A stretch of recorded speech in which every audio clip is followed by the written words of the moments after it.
Hello, my name is Chris Goldsberry. I am UTSA's Financial Aid Outreach Specialist, and I want to welcome you all to your graduate information session here regarding financial aid. The goal of this session is to teach you as a potential or even a current graduate student how to use financial aid and make your experience here at UTSA or even any school more successful. So, we will give you a lot of information throughout the presentation that will be important for you to know. As always, since this is an online session, we will give you contact information at the end so that you may contact us at your convenience for any additional questions that you may have. I am a current graduate student myself. I finished my course requirements in spring, so not only do I come to you as a financial aid specialist, but I am also seeing this from the student side, so I do know a great deal about what you're going through. So we try to keep these sessions informal and make you as comfortable as possible. But the first thing I like to do is tell graduate students a little bit about what types of financial aid are available. These aids that you see on the PowerPoint are not all of the types of financial aid that are available, but they're the more common ones that students will see on their financial aid award letter. So as a four-year institution, we are able to pull financial aid from the federal government, the government of the state of Texas, and even we have financial aid here at the university level. So you can see some of your larger loans may be coming from the federal government. Some additional grant money may come from the state government. Things like scholarships, fellowships, assistantships. We will talk about all of these. Those particularly come a lot from the university or from outside private donors.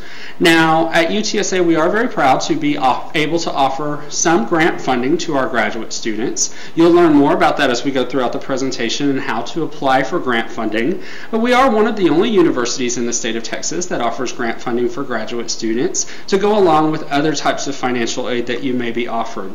So this slide is just to kind of give you an idea, a taste, if you will, what kinds of financial aid are out there.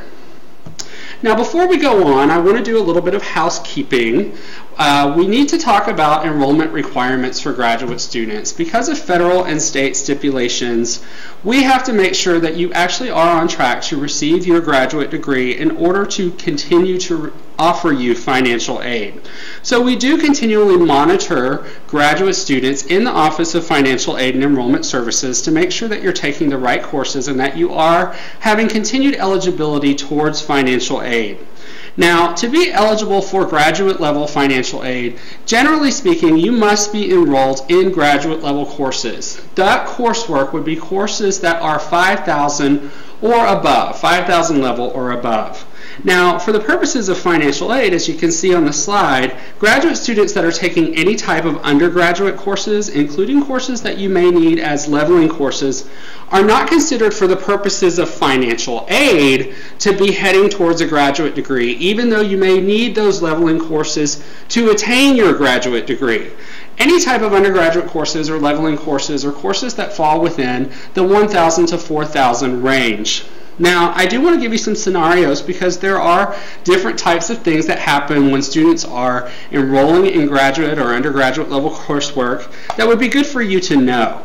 So on our next slide, we'll see that students who are approved as a special graduate student, that means that you're not fully yet admitted into the program, you can receive financial aid, but you must, and it's extremely important, you must be coded as a special graduate student. Now, special graduate students are not eligible for graduate level financial aid. We still, for the course of one academic year, can offer you undergraduate level loans. They're usually Stafford loans, so long as you have not met your aggregate loan limit, meaning that you have not gone over the loan limit that you can receive as an undergraduate student. If you are a graduate student fully admitted into a program, meaning you're not a special graduate student, you're just a regular graduate student, if you are only taking undergraduate courses, you are not eligible for financial aid. That's very simple. Now, if you are a graduate student and you would like to seek financial aid during the fall and the spring semesters, you must be enrolled in at least 4 graduate level hours. That means that all 4 of your hours must be at the 5,000 level or above to receive any financial aid. But it's a little bit different in summer. During the summer, you only have to be enrolled in 3 graduate level hours. So a good example of that is, say you enroll in one 3-hour graduate level course and one 3-hour undergraduate level course in the fall or spring for a total of 6 hours. Unfortunately, you would not be eligible for financial aid. All of your hours must be at the graduate level. Now, let's say that you enroll in 2 graduate level classes, 2 3-hour graduate level classes, and perhaps 1 undergraduate 3-hour level undergraduate level class for 3 hours. You would be considered for financial aid in that case, but only at a part-time budget. Now, for that, what's important for you to remember about that is at UTSA, all of our graduate students are packaged primarily at the part-time level, because most of our graduate students here are part-time. However, there are many graduate students who are attending full-time classes. And what I mean by a full-time graduate student is that you are attending 9 hours of graduate level coursework. That's what you're enrolled in. And that would mean that you would be a full-time student and could be packaged with full-time graduate financial aid. However, the financial aid office will not do that automatically. We need you to come tell us that you plan to do that or that you are currently enrolled in that. Everything in financial aid has a form, as you'll find out, and we call this the enrollment change form. So if you plan to take 9 levels of graduate coursework, again, 5,000 level or above, and you're interested in receiving full-time financial aid, please come talk to us so we can get you all squared away. For students who are pursuing certificate programs, certificates, unfortunately, are not eligible for financial aid. There is only one exception.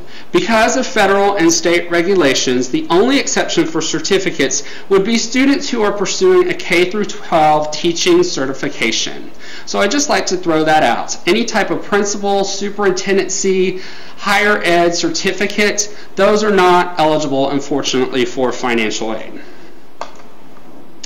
So now that we've gotten the housekeeping requirements out of the way, let's talk a bit about how you actually apply for financial aid.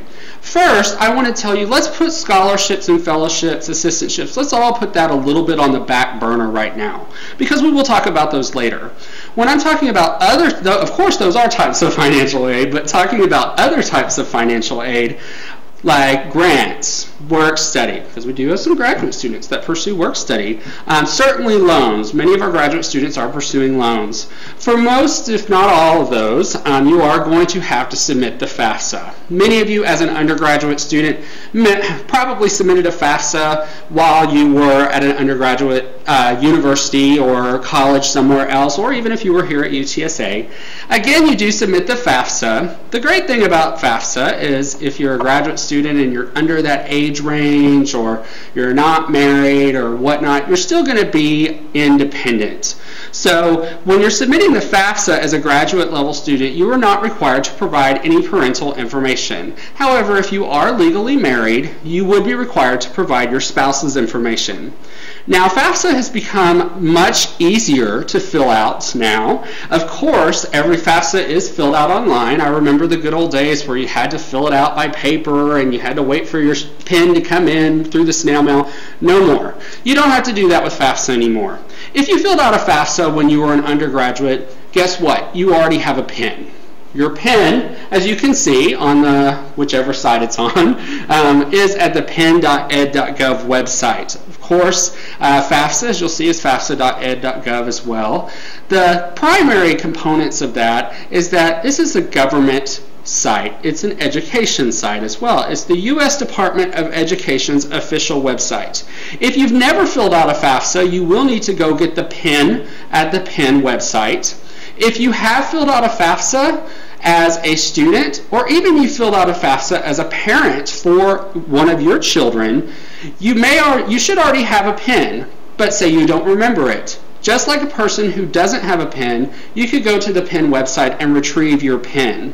It only takes about 5 minutes to get a pen. It is a very short process, and actually you can choose your own pen. You can choose any 4 digits that you like, so long as that they're not consecutive numbers such as 1, 2, 3, 4. It doesn't seem to like those. Now, pen you can do at any time. Pens are tied to your social security number. Now, FAFSAs, however, you cannot fill those out until January 1st of the year that you plan to start school. What that really means is the FAFSA runs from July 1st to June 30th of a year. Now, at UTSA, we're using your FAFSA for starting in fall, then spring, then summer. So, for example, when the FAFSA becomes available on January 1st of 2011, it will be for the 2011-2012 aid year. That means that you'll be filling out the FAFSA in January 1st for fall of 2011, spring of 2012, and summer of 2012. FAFSA stands for Free Application for Federal Student Aid. It is so important that you use the FAFSA websites that we have given you here, the websites, because there are other websites that will be happy to help you fill out your FAFSA. They're commercial sites, and they will usually charge you about $79.99 to complete your FAFSA. Now, it is important for you to remember that that first F in FAFSA stands for free. I don't want you to be charged, neither does anyone in our office want you to be charged to fill out the FAFSA. It's absolutely free to apply for financial aid. There are other reasons that we want you to make sure you use this FAFSA. Sometimes FAFSAs become lost in the electronic process. What that means is maybe after you press send, the FAFSA doesn't reach the schools that you've sent it to.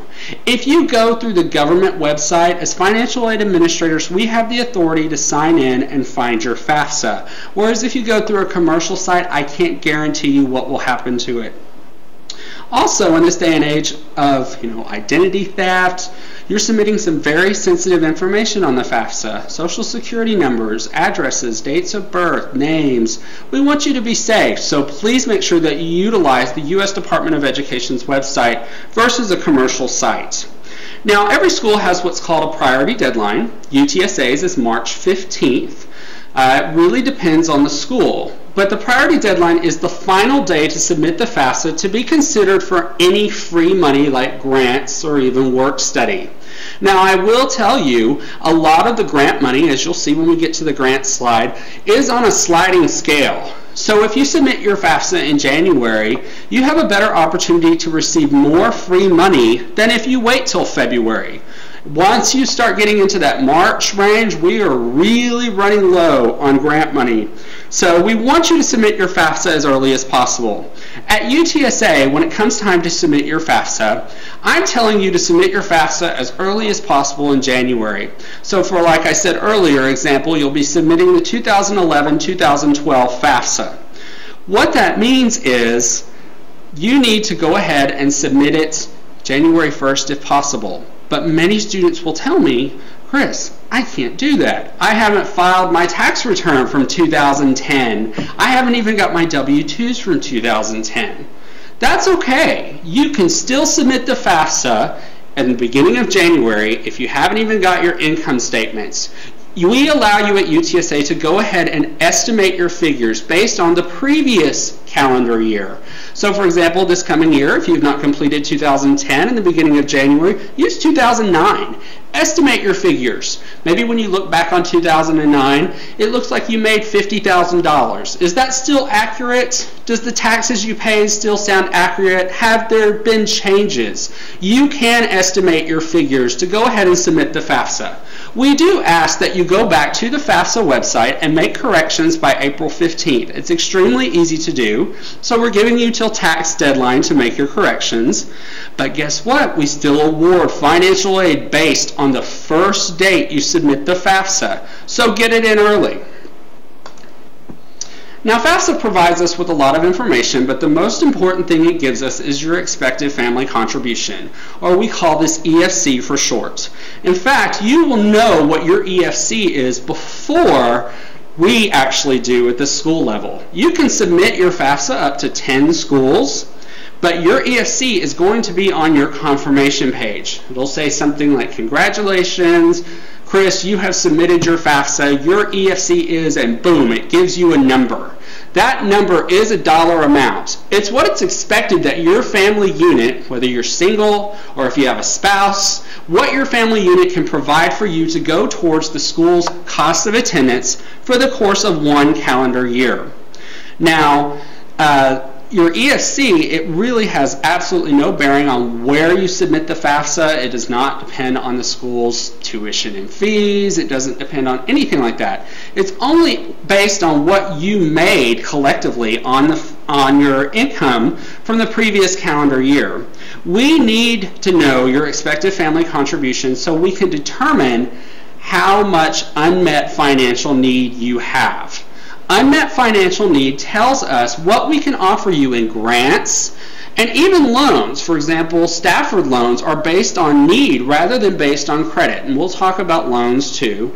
So that's why it's so important for you to submit the FAFSA so that we can tell what kind of unmet financial need you have. Also to submit it early so you're one of those students that's first in line. Now I want to talk about some different types of programs that are offered at UTSA. Many of the other four-year public institutions offer programs very similar, if not identical to this. So we'll just briefly touch on them. Grants, there are grants. Like I said, we do offer grants for graduate students here at UTSA. Two of the examples, the Texas Public Education Grant, or TPEG. As you can see, you must be a Texas resident, and it is first come, first served. So the students who apply the earliest, again, just like filling out the FAFSA early, are going to be the ones considered for the most in free money. You must be enrolled in at least 4 graduate level hours. It's the same for any other graduate student seeking financial aid. Show some unmet need and not be in default on any of your previous loans. When we talk about default, we're not talking about loans that you maybe have on your house or your car. We're talking about loans that maybe you took out as an undergraduate student, educational loans. Default means that you have not made payment or payment arrangements for 270 days. If you are in default, believe me, you will know because they will let you know. So, to be eligible for this award, you have to meet all of these criteria. But this is an award that is on a sliding scale. Students who apply in early January and they show financial need may be offered the full maximum award of $3,000. Whereas if they wait till February, maybe it drops down to $1,000. They wait till March, maybe there's nothing. It really depends on what we have at any given day. The UTSA grant is very similar, only it is just for our first come, first served Texas residents. Apply early. Again, it is a need-based loan, and it is on a sliding scale, much like the Texas Public Education Grant. Now, work study is the opportunity to work on campus. We do have some graduate students who pursue this. It's more of an undergraduate program, but I don't want to discourage you from pursuing work study if you're interested. You must state your interest on the FAFSA if you are interested in being a work study. Please make sure that you check that work study box, because without it, we cannot award you any type of work study eligibility. What happens is if you are awarded work study eligibility, that's exactly what it will say on your award letter. Then that means that it is your responsibility as the student to go find the job on campus. The financial aid office is not going to offer you the job unless you're applying with us for a job. We might offer you a job, but we have a office on campus, the Career Center, who helps students find on-campus employment. Once you've actually been enrolled in classes, if you've been offered work study eligibility, you're more than welcome to go to the Career Center. Sometimes at schools it's called Career Services, and start searching for a work study position.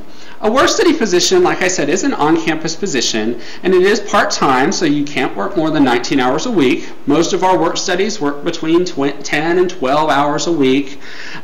Work study, the benefits of work study is if you're out working off-campus, maybe as a waiter or a waitress or in retail, it is sometimes very difficult, particularly during the busy times, to suddenly get off work if you need to meet with your instructor, you need to meet with your study group, whoever it is that you got an essay due, you got a paper or whatever you have to do. It is challenging to get time off of work suddenly to do those things. Well, as a work study, supervisors here that supervise work studies, we work around your school schedule. That's the entire point of work study. So you may need to come in a day or two before and say, I have some type of educational commitment. The work that a work study does is quite easy work, and it's also a great way to get your foot in the door and get to know some people here at the university, particularly if you're trying to get references or even if you're interested in staying in higher education. Okay, so let's talk about scholarships. Scholarships, as we all know, are free money. There are several different types of scholarships that we offer here at UTSA. General scholarships are the scholarships that the Financial Aid Office awards. We do have a few that are listed for graduate students. I strongly encourage that when you apply as a graduate student that you fill out the general scholarship application. It is now available online at the scholarships website, as you can see on the slide, utsa.edu/scholarships. Click on General Scholarship Application. You can fill that out there. Some of them do require essays, some of them require short answers. And I should tell you, the deadline for that every year is February 15th, so please make sure that you turn in your scholarship application every year. Even if you are or are not awarded a scholarship one year, still turn it in every single year. Also, as a graduate student, this next one is extremely important.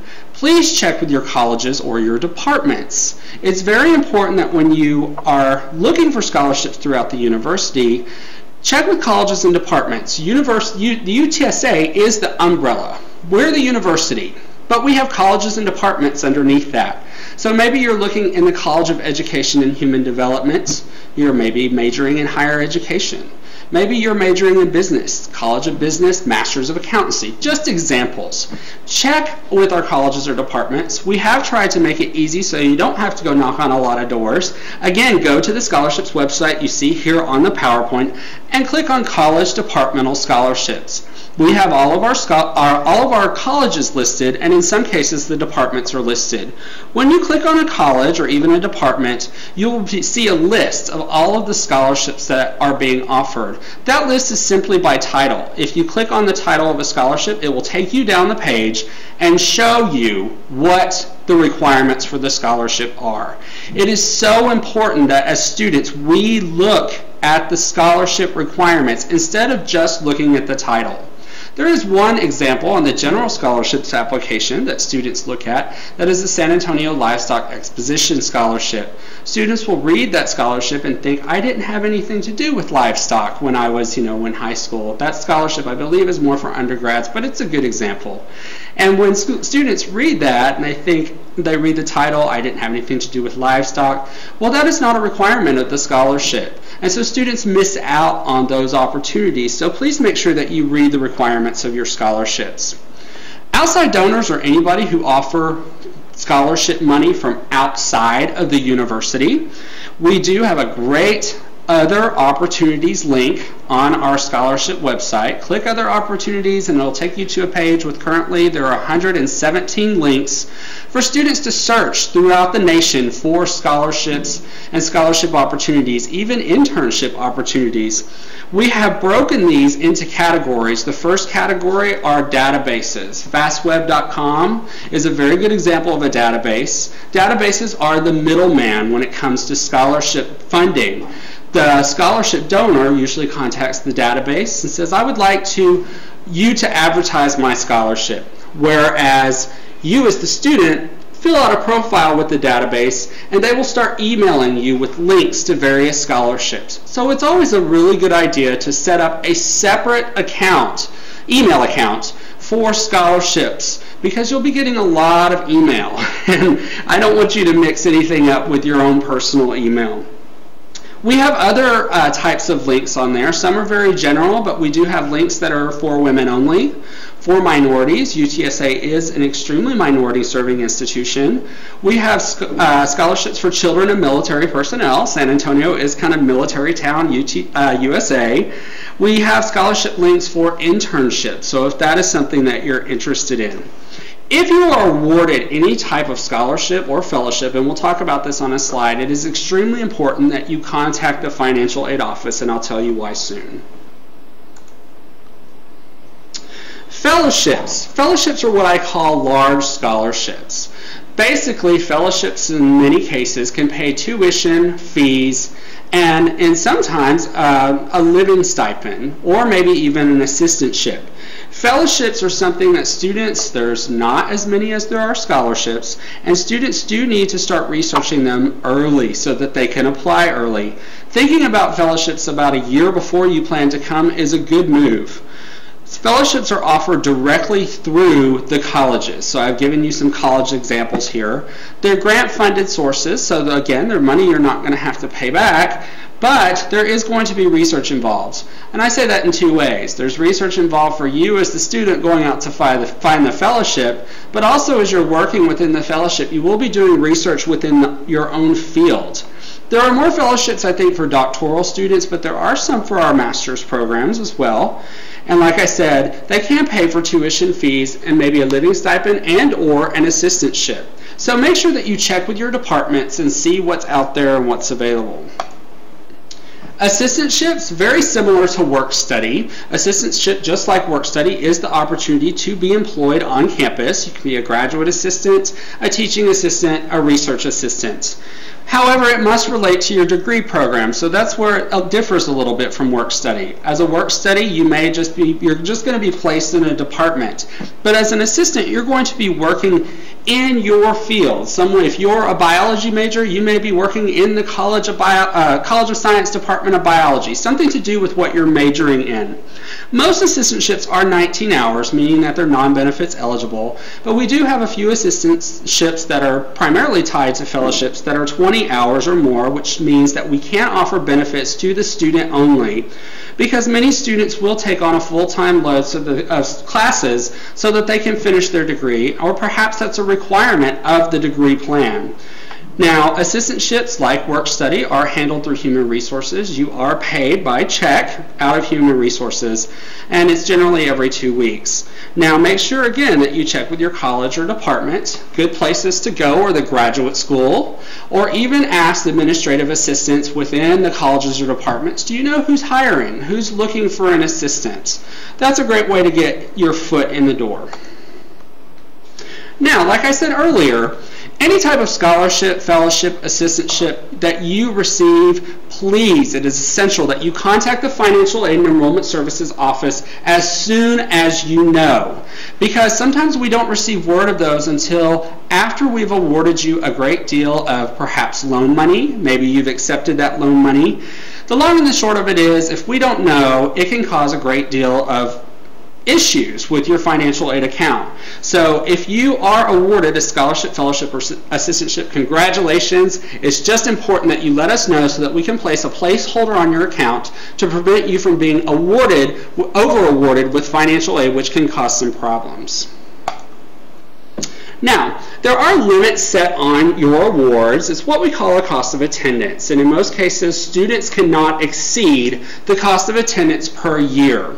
Now, how we determine what your unmet financial need is, if you remember back to us talking about expected family contribution at the end of the FAFSA, we take what a student's cost of attendance and we subtract the expected family contribution. That tells us what your unmet financial need is. A cost of attendance, or the short-term budget, we have determined, we and every other school that offers financial aid, have determined about how much it's going to cost for you, an estimate, for you to attend the school for the course of 1 calendar year.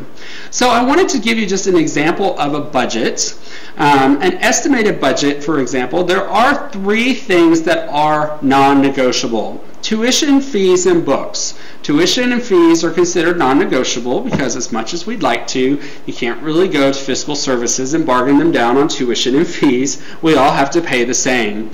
Books are considered non-negotiable because everyone has to have them.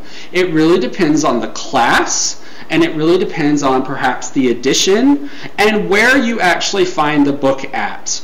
So there are ways to search for books more cheaply than others, so keep that in mind. Everything else in your cost of attendance is based on your lifestyle choices, such as housing. Where are you going to live? Are you going to live in a very pricey apartment? Are you more comfortable with living in a house with roommates? It really kind of depends where you choose to live. Transportation, certainly, and we do offer housing for graduate students if you're interested in living on campus.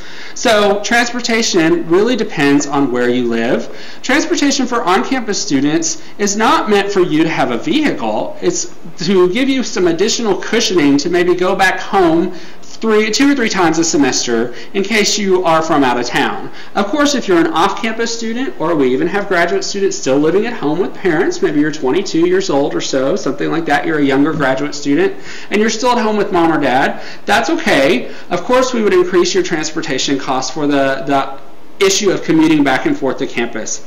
Personal expenses, you should have some time to decompress. You're going to need additional things. You know, everybody, we all need things like toiletries. We need maybe to go to the movies every now and then. So we do give you a nice little cushion for personal expenses. Now, whatever your cost of attendance is per year, that's usually the maximum that you can receive in financial aid. So let's say the total cost of attendance was $16,000. We wouldn't be able to award you more than that in financial aid. Of course, we determine what your unmet financial need is based on your cost of attendance, but not all pieces of financial aid are based on need. Some are even non-need based programs so that we can give you additional money, which we'll explain when we get to loans. Now, when it comes to actually taking financial aid, you want to make sure that you budget yourself appropriately so that you are prepared to what you're going to have to pay back.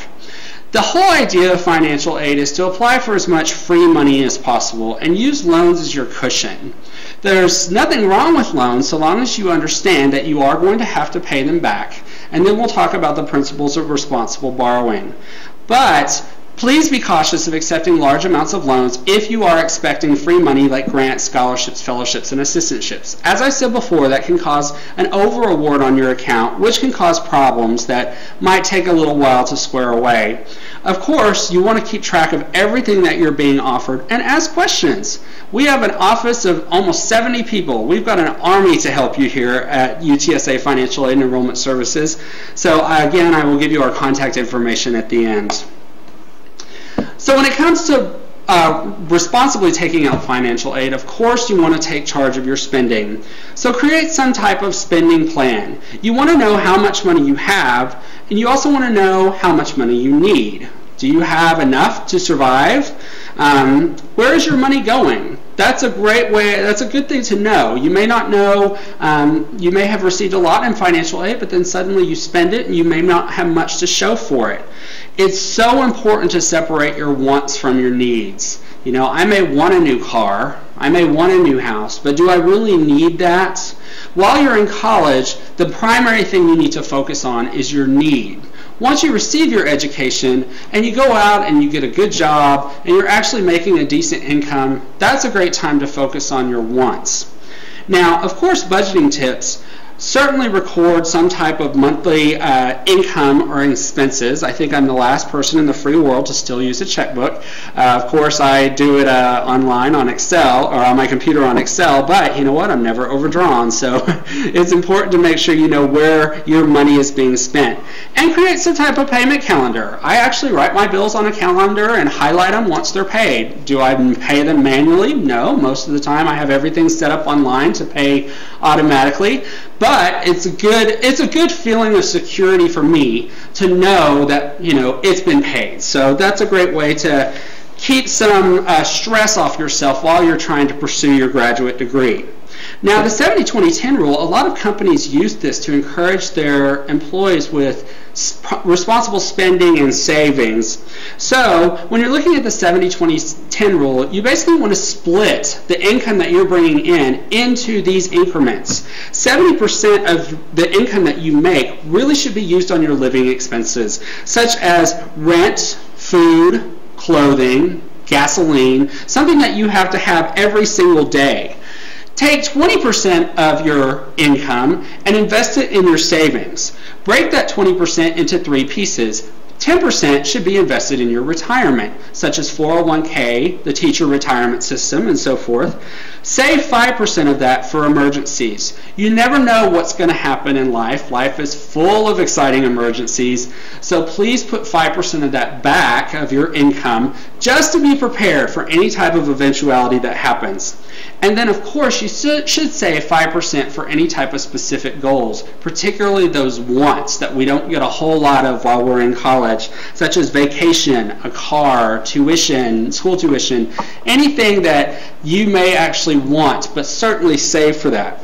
Now, of course, the last 10% should be used for any debt that you have. Credit cards, debit cards, anything that you are currently in debt on. Maybe you want to use it to help pay off some of your school loans. You can never start paying that off too early.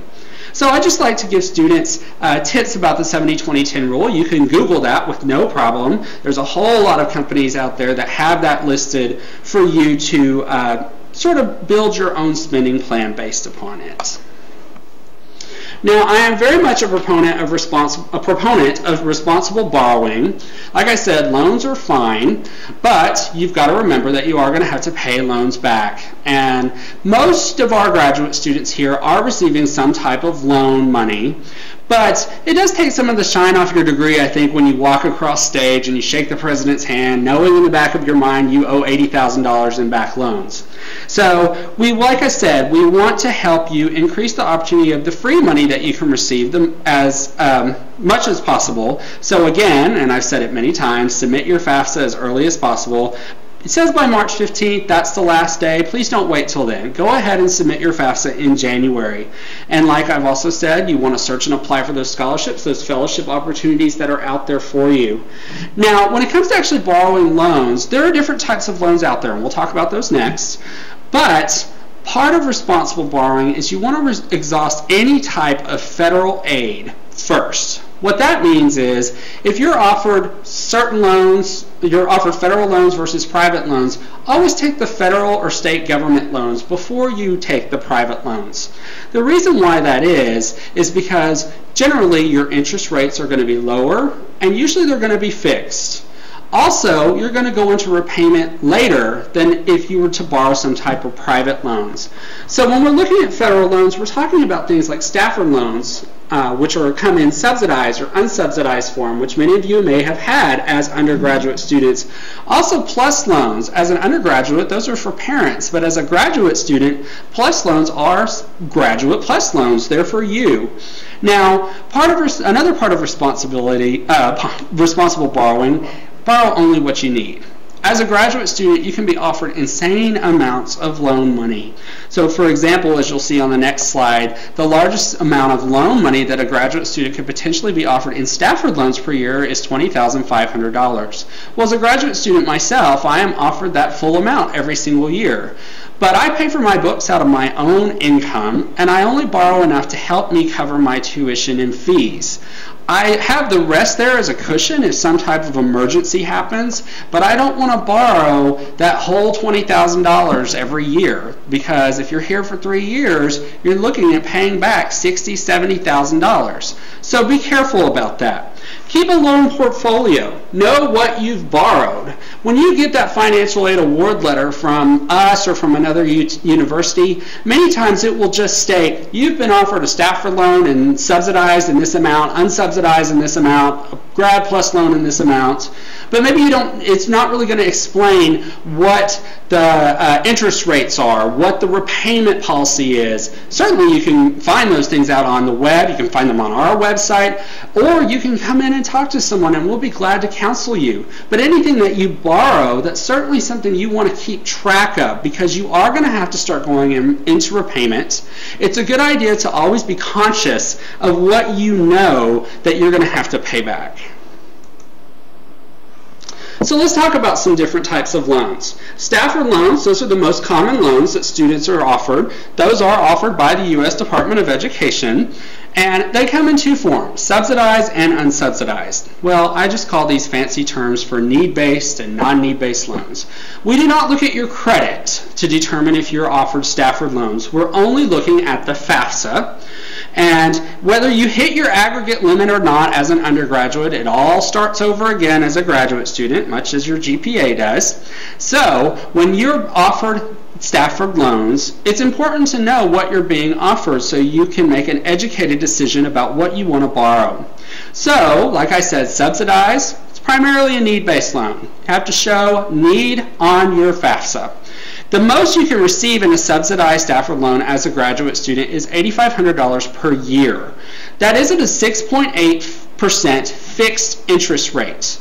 Great thing about fixed is you're not going to have to worry about it skyrocketing over the next several years. Now, an unsubsidized Stafford loan is a non-need-based loan. You can be offered more money, $12,000 per year. It's also at a 6% fixed interest rate.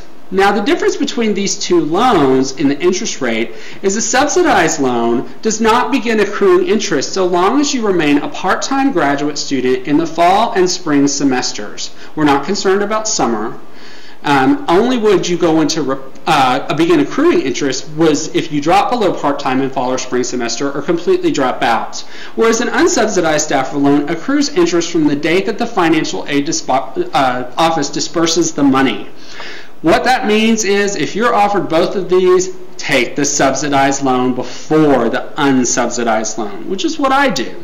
I have not taken out any unsubsidized loans for my graduate degree, and so I'm not accruing any interest right now. Once you go into repayment upon graduation, or if you drop below part-time enrollment, you do have a 6 months grace period to repay your money. Now, of course, you don't have to repay all of your money at once. Most students cannot. There are a variety of repayment plans that you can work with your lender. Because of the new law that passed with direct lending, the university is your lender. So you're getting the money directly from us. Now, when it comes time to actually repay, we have you would contact your lender if you are having any type of payment issues. You need to set up your payment plan. And the good thing about educational lenders are we are generally a bit more understanding than those lenders who may not be educational lenders. They may be private lenders because they're bound by the requirements of their company. The Grad Plus loan is also a federal loan. It does require a credit check, so we are going to be looking at proof of your credit worthiness. Grad Plus loan accrues interest at the rate of 7.9%, and it accrues interest from the date of disbursement. There's no grace period on a Grad Plus loan. You go into repayment as soon as your disbursement is complete. Well, at UTSA, we disperse half in fall and half in spring. So since we disperse that second half in the beginning of January, you're going to be looking at going into repayment sometime like the beginning of March because it's 60 days after your full disbursement. Now, there are no loan limits. You can apply up to your entire cost of attendance for a Grad Plus loan. That's up to you if you choose to do that. So that would be your second option after a Stafford loan. Alternative loans are loans that are offered outside of the university. You do not need to fill out a FAFSA. There is a credit check for alternative loans. Interest is based completely on your credit score, and it's variable. Your interest could skyrocket at any moment. Alternative loans are those loans that you might receive from a bank, from a credit card company, even from the state of Texas. Now, there are no loan limits. You can be offered as much as you possibly need. We will pay out up to your cost of attendance. But you do go into repayment immediately. So again, this is your what I would call your final option for alternative loans. So for loans, always, like I said, borrow federal loan money first. Now, I've given you some websites to visit here that are great for finding out just more information on financial aid and what's out there. Certainly FAFSA, that is how you're going to apply for financial aid. Finaid.org, great place for financial aid information, advice, calculators, tools, those kinds of things. NSLDS.ed.gov, that's the National Student Loan Database System. We do use that here at our university, and most universities use it as well, to determine what kind of loan limits you're at. So as an undergraduate, have you hit your aggregate loan limits? Are you a transfer graduate student? Have you hit aggregate loan limits? Maybe you haven't kept a real good track of what kinds of loans you've borrowed. You as a student can use the NSLDS website and sign in and find out what kind of loans you have taken out if they're in disbursements, if they're in repayment. Also, if your loans, if you borrowed federal money and you're in repayment maybe as an undergraduate, I encourage you to contact your lender to apply for in-school deferment, because as you come back as a graduate school, you have the right to have your loan money, so long as you're not in default, deferred, because you are going to be at least, hopefully, a part-time graduate student. And then, of course, smartaboutmoney.org, mappingyourfuture.org, very good websites for students to use. Now, the last point that I'm going to talk about is satisfactory academic progress. The Higher Education Opportunities Amendment Act states that students who are attending a university or a college in the United States that are receiving financial aid must be maintaining satisfactory academic progress towards graduation. What this means is basically you have to make the grade to keep the money. Financial aid is a privilege, not a right. We want you to come to school and we want to give you financial aid, but as a student, you have to maintain satisfactory academic progress towards graduation so we can keep giving you the money. Now, we have 3 requirements here at UTSA. It's generally the same across the nation. At UTSA, we run this program once at the end of spring. That's the current way we run it. You must have, at the end of spring, as a graduate student, maintained a cumulative 3.0 GPA. That means that we're looking cumulatively fall and spring. Well, that's really what you need to stay a good graduate student anyway. So make sure that you're staying within that B range. Now, anything that shows up on your transcript is what we call an attempted hour. We have what's called at universities a census date. For example, in the fall, it's usually around the 12th class date, same for spring. Anything that you drop or withdraw before census date, you will not have any academic penalty. If you would completely withdraw, you may have some monetary penalty, but it will never appear, those classes will never appear on your transcript that you took them. But anything that you are enrolled in and you pass, fail, drop, or withdraw from after the census date will show up on your transcript as an attempted hour. Therefore, you have to successfully complete 67% of the courses that are on your transcript with a passing grade. I've given you an example here. Say as a student, in the fall you attempt, so after census date, you were enrolled in 6 hours in fall and then 9 hours in spring after census date. So you've attempted 15 hours. You have to successfully complete with a passing grade at least 10 of those 15 hours. Simple math, 10 divided by 15 is slightly 67%, 0.67, a little over. We do see some students who come in with 0.6666 infinity. We do not round up. You must complete the at least 0.67. Conversely, you cannot attempt too many hours. You can't have too many hours on your transcript.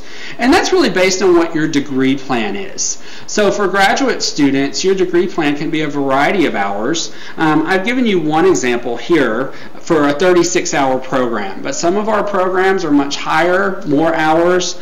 Basically, you cannot attempt 1.5 times more hours than you are actually allotted to graduate.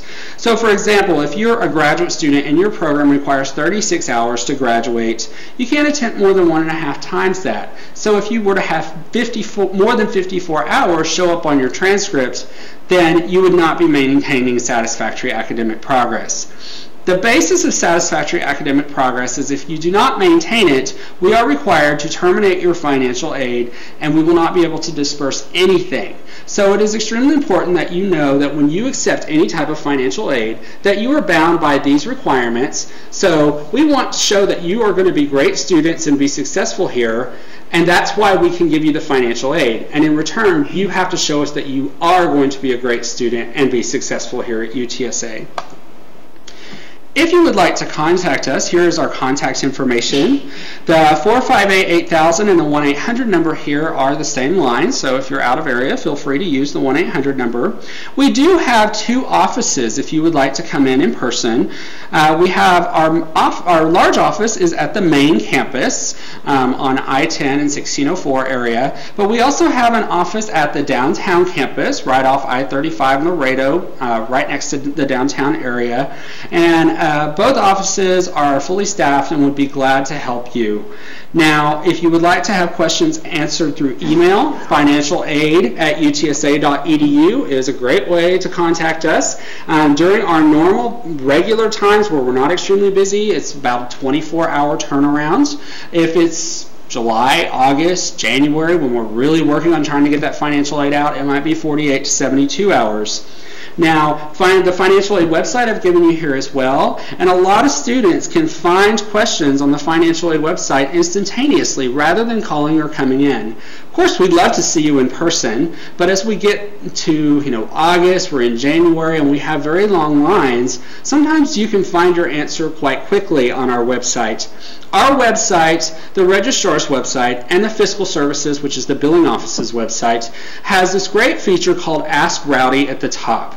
If you were to type in your question to Ask Rowdy, it will search a search engine of 5,000 questions. We're constantly adding more on our website.